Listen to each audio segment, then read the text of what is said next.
Welcome to the Augusta Golf Show podcast. Now, here's John Patrick. Gary Williams is the host of the Five Clubs podcast, also anchors SiriusXM's coverage of the major championships.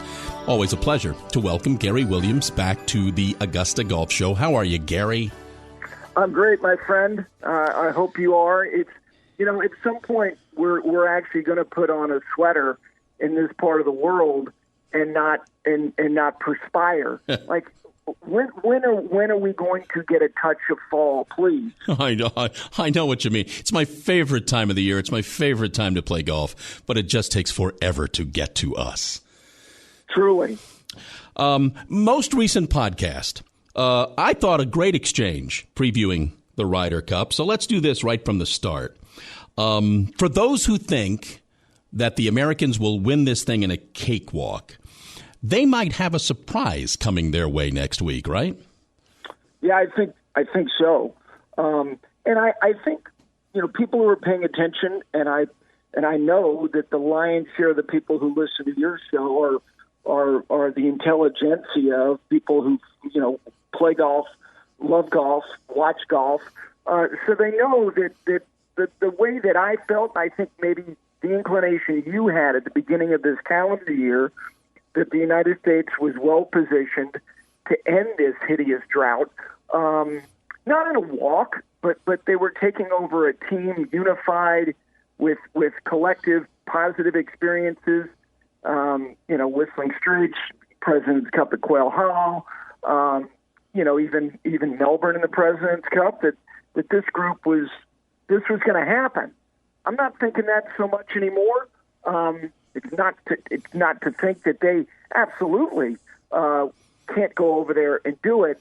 I think this European team has something that side has always possessed, but I think the dynamic for them to believe that they have it still is different. And that, coupled with the fact that some of these guys, like Victor Hovland, is a different guy than he was his maiden voyage at Whistling Straits, and that some of these guys who are rookies, like Ludwig Aberg, is a generational talent, and then you have someone like John Rahm and Rory, who are two of the five best players in the world. But back to the point I'm going to try to make very succinctly, hopefully, is this: I've always believed that they figured out a way to always be the underdog because they're from the underserved tour, that they can look at themselves, and even though they've made their way to the United States and the PGA Tour is their home, they'll never forget where they're a product of, and that is the European Tour, which owns this property on that side of it.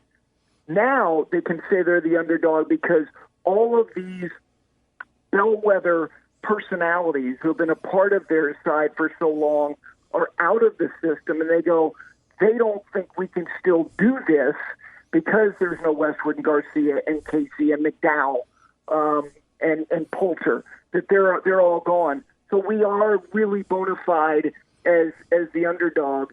I think they can play that chip authentically, intellectually in their own minds. And I also think they have enough talent on the front end for sure, and on the back end that this is going to be Fraser Ali in Manila. This is going to be a knockdown drag out. It's interesting to me with the changing of the guard on both teams, really, to a great extent. That means that our guys don't carry the baggage of losing, and they might not carry the confidence of winning. Excellent point.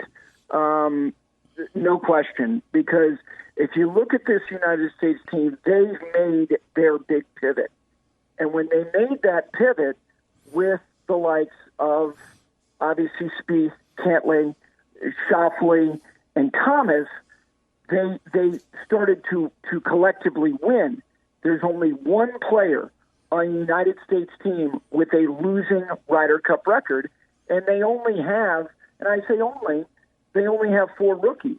So 8 guys have played in prior Ryder Cups on the United States side, and only Ricky Fowler has a losing record. Now, a couple of them, it's modest, sure, but modest, robust, who cares? Winning experience is winning experience, and Scheffler, Cantlay, Schauffele, Koepka, Spieth, Morikawa and Thomas all have winning records. You put that up against the collective resumes of Mickelson, Purett, Stricker, Woods, Kuchar, Johnson, all of them, all losing records. And we're talking with Gary Williams here on the Augusta Golf Show, is the lack of baggage the greatest strength to this team, or what is the greatest strength to the USA team? You know, John, I think that it's a strength for sure. I think their greatest strength is that, and I know that this kind of, in an interesting way, got them some backlash because of the Thomas selection, because his performance this year didn't kind of jive with people's mind that, wait a second, he didn't deserve this.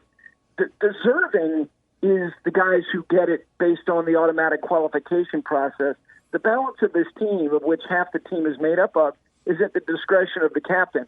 And I'm not saying that there are not other players that you could justifiably say I would have inserted Keegan or Lucas into those, or Finau into that spot. Totally fair. But I think their greatest strength is that they possess something that we always looked at the Europeans and said, God, I wish we had that kind of camaraderie and that chemistry and that togetherness. This team has it, and now they're being told that, well, it's a secret society, it's a boys' club, and you got to be one of the boys to make your entry. Ian Poulter never made a team on the merits of the qualification. He was always a captain's pick. So, I mean, they've got something that is real, and that is these guys like each other. And so you have these natural pairings of which for a generation we went, God, I wish we could find somebody who paired well with Phil. And why? God, nobody seems to match up well with Tiger. These guys are not only friends, they're malleable, they're flexible. If Scotty Scheffler and Sam Burns don't fire, you'll find another partner for Scotty Scheffler. And you'll go, oh, I hope they get along. They get along. They like each other. That chemistry is the greatest strength that this group has collectively, and why they have these natural partnerships that have already achieved something together.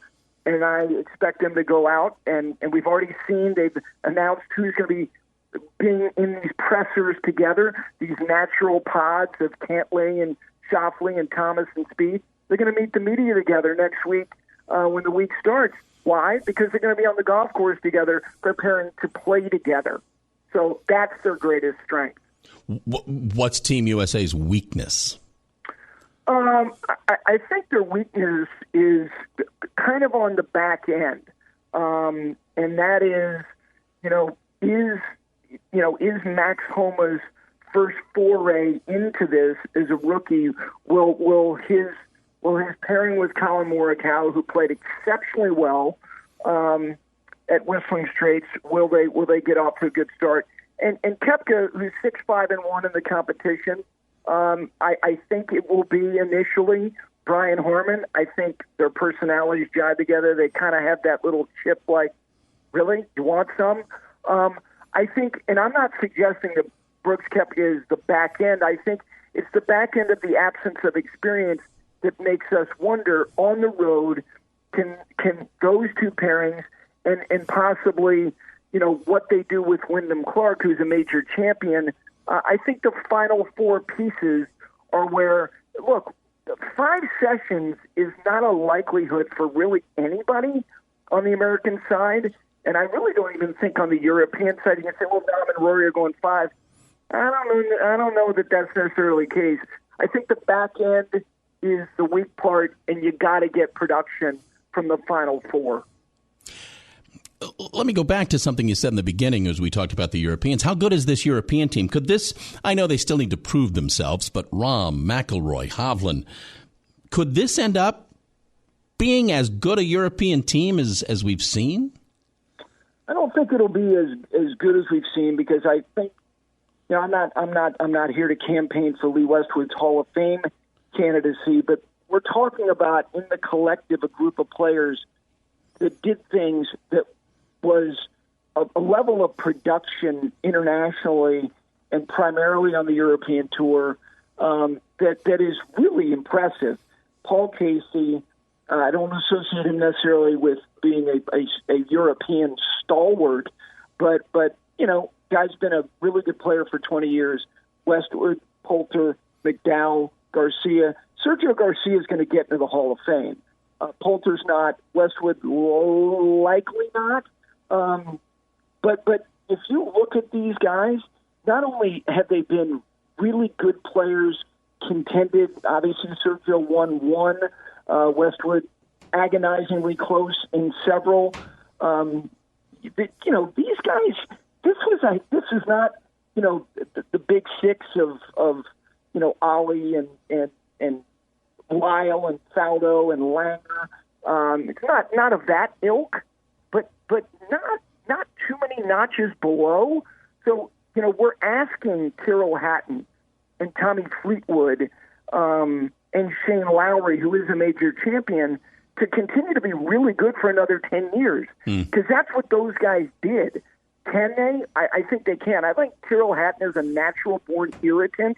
I think he could be a total stud for Europe this coming week and in the Ryder Cups going forward. The other one to me that has got to change his own personal narrative is Matt Fitzpatrick. He's a world-class player, obviously, and is a major champion. He's 0-5 in this thing. He has a dreadful, regrettable kind of memory of these two forays into this competition. He is a vital cog. He's got to fire. He's got to play well. He's got to win points, whoever he is going to be paired with. But back to your question, they could be a really, really good team that may mesh exceptionally well. And Ludwig may prove to be, I don't know that he's the Rory of 2010, but he's damn good. I don't know that he's a four-time major winner by 25 like Rory was, but he's a generational talent. I think we could look back on this group in 10 years and say, one of the better teams ever, but I'm not going to say that knowing who they just ushered out and what they did over the course of a quarter century together.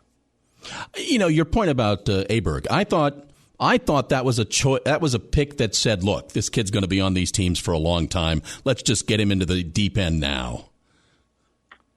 I agree. And I think, look, I think the United States team picked the team. They were given ownership after 2014, and I'm not saying that ultimately Zach Johnson, had veto power.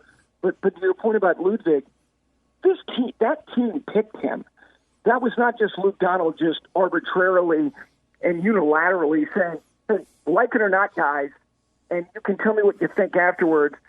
He had advocacy in the room, advocacy from Rory, and certainly from the other guys who like Rahm and Hovland, who are now the faces of that franchise. That team picked Ludwig. Similarly to the United States team championed by Phil Mickelson in 2013 after seeing Jordan Spieth shoot 63 at Deutsche Bank, that propelled him onto the United States President's Cup side at Muirfield Village. That group put him on that side. And Couples was like, yeah, that's cool. And that's probably exactly what he said. And I like the fact that these teams have ownership. They should. They're the show. These guys are driving a cash cow of both of these entities. And you can say, well, they're representing their countries, and I get it. They're creating hundreds of millions of dollars of revenue. They should have voice.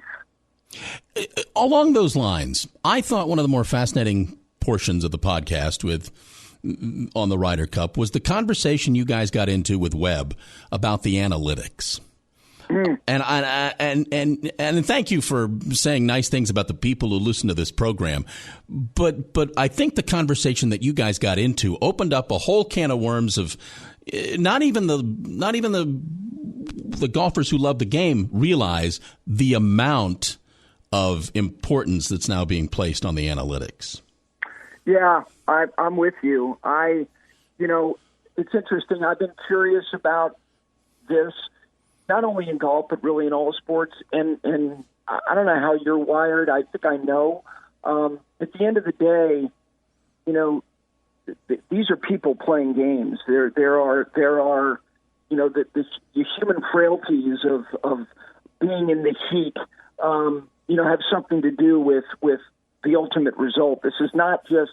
It can't just be about the mundane, churning of data that gives us to win probabilities, but it's absolutely a driving force now. And, for Webb to share that these guys are not only looking at trying to pair players who make sense based on format and set up a golf course based on seasonal statistics, they are running simulations to determine the actual win probability of said pairing in said format on said golf course. And they are absolutely going, that's only showing an 11% win rate. And you're going, God, really? Those two guys, like, at some point, like a manager in the ninth inning, you can't just look at a book. You got to, I've always felt like the gut ultimately, when the push comes to shove, like who's going to get in that on deck circle? It's got to be more than just looking at what this guy did in the middle of July with 2 men on and 2 men out, facing a lefty reliever.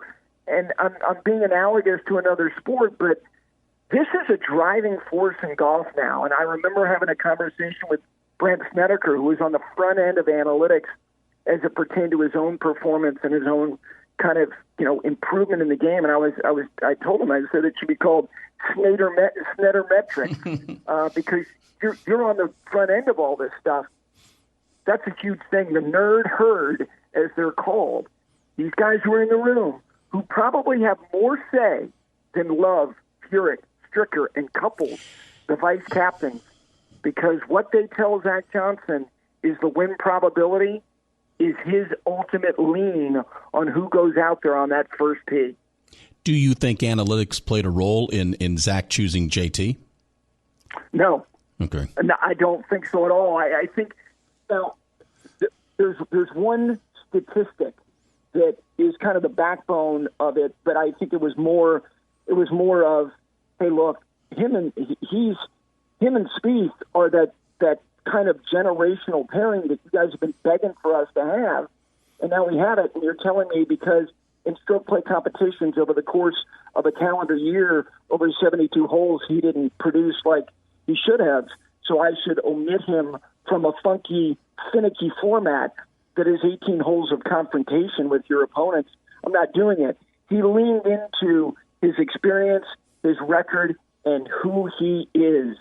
He likes this stuff, and that drove it more than, hey, his total driving stat or his strokes gained tee to green was X, Y, or Z. His strokes gained across the board was collectively way off from what he's been historically as a stroke play player. He's Justin Thomas. He is the heart and soul of the United States golf team, not just the Ryder Cup team, USA Golf. That's why he's on the team. Think Zach called Tiger and said, I know Zach knows JT and knows enough about him, but do you think he called Tiger and said, tell me, can he do this? I don't know that he had to call him. I think that Tiger is probably he probably is the most active person when it comes to, based on what I understand from people inside that system. He's omnipresent. There's constant communication, serial texting.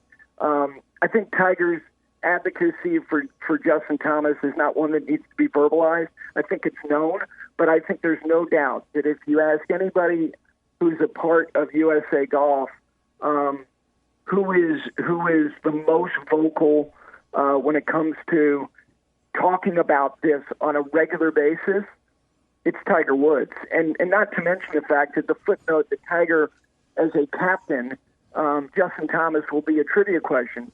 Who's the last player and the only player that Tiger Woods partnered with as a playing captain? It was him. There's nobody who will champion Justin Thomas's cause more than Tiger. And John, I think it's interesting. I never and just a plain fact. I've heard it from people closest to him. He repelled away from the team, saying he wasn't wired that way. He wasn't built that way. Now he's driven by it. He's thirst for it. He's totally into it. And I think ultimately the next time these two teams convene on Long Island, he's going to be captaining the team. Why do we've all been around him a long time, and some more than others. Why do you think that happened to Tiger? How did that happen to Tiger? How did that change? I think there are two things, and this is part of it is a little dime store psychoanalysis. The other part is, I think, what naturally happens to all of us. I think aging softens us to a level of sentimentality, a level of togetherness that didn't maybe exist when you're 25 or 35. Like, we value time more, and it's not time alone. Although I think that's healthy and worthwhile, but I think that Tiger is beyond the predatorial phase of his life, where his only goal was to eviscerate those in front of him, and that's what made him, in part, what he was. Similarly to Michael Jordan, I think the other part is that he gets great joy now of the fact that inferno that burned inside of him, which repelled him away from sharing thought and sharing time and sharing, intellectual secrets of how to approach, an opponent, starting with the golf course and then in this format, two other people, or in singles, one other person. Like, I'm not doing this anymore on a regular basis, so I'm okay with sharing my approach. And I also think, and this is, I hope helps him with, where he is in his life, that, as my father told me, one of life's greatest rewards is collective achievement. That was not something that was associated with him. Collective achievement, what are you talking about? I do this alone, and when it's over, I stand on this mountaintop looking down on all those I vanquished. Now, he's finding joy in time with other people, and having Rory McIlroy come over to his house and share thoughts on how to hit three-quarter wedges. I mean, that's a non-starter 20 years ago. He's going to be 48 years old before this year ends. And his view of the world is different. And I'm not basing that on me talking to him about this. It's based on what I think happens to all of us, even people who are geniuses like him.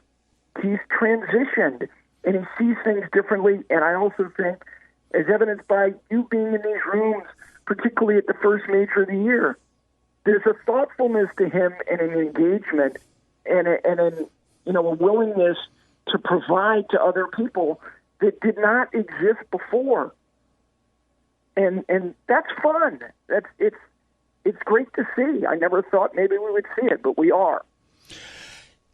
Is Ryder Cup, is it the best event in professional men's golf? The Masters is the best event in men's professional golf, but the Ryder Cup, I think, provides us something that not even the Masters can.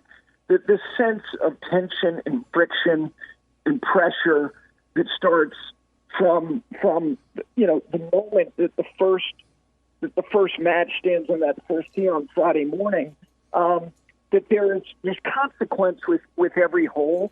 And I go back to an interview that Roy Firestone did with Jim Brown like almost 30 years ago.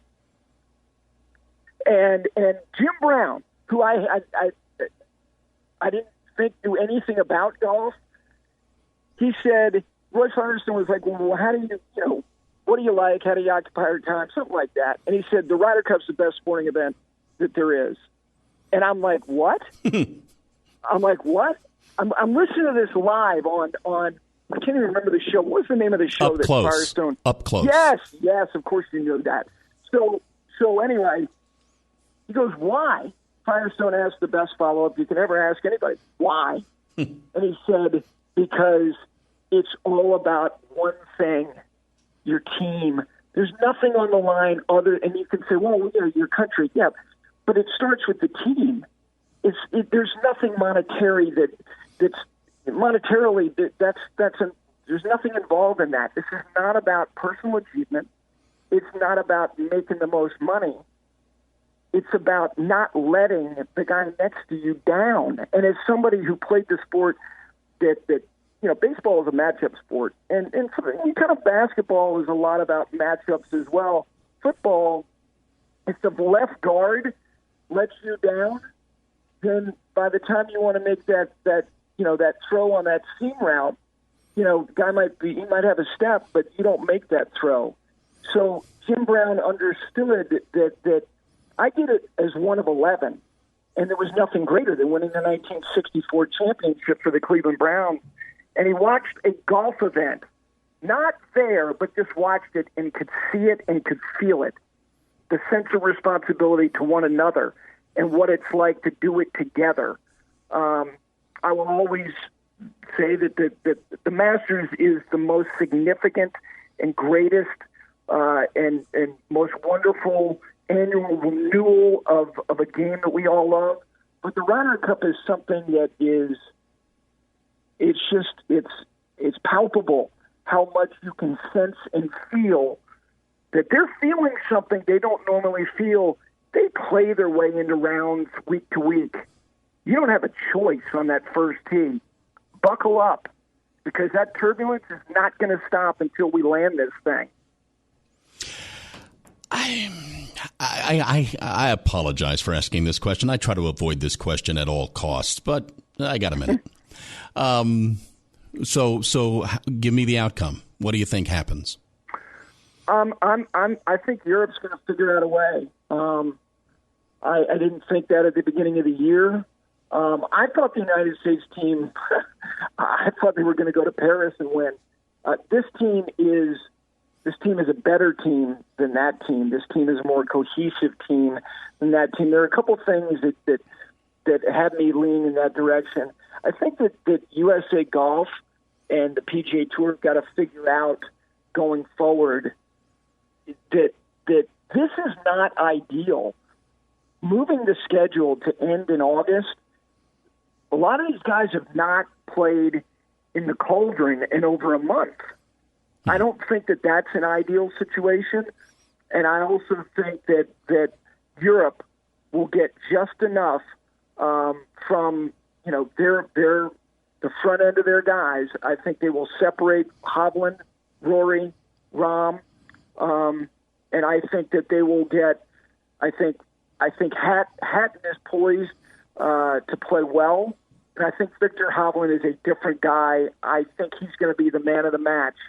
And I think if anybody, even over Rahm and Rory, and I don't think he will, but if you said who's going to play all 5 sessions, I would say Hovland will. I think Europe's going to win by a point. It's Gary Williams, host of the 5 Clubs podcast, available wherever you get your podcast, and it is a great podcast. Gary, look at you. You stayed longer than I asked. Thank you for doing this. I appreciate it. Conversations, John, are not supposed to be 10 minutes.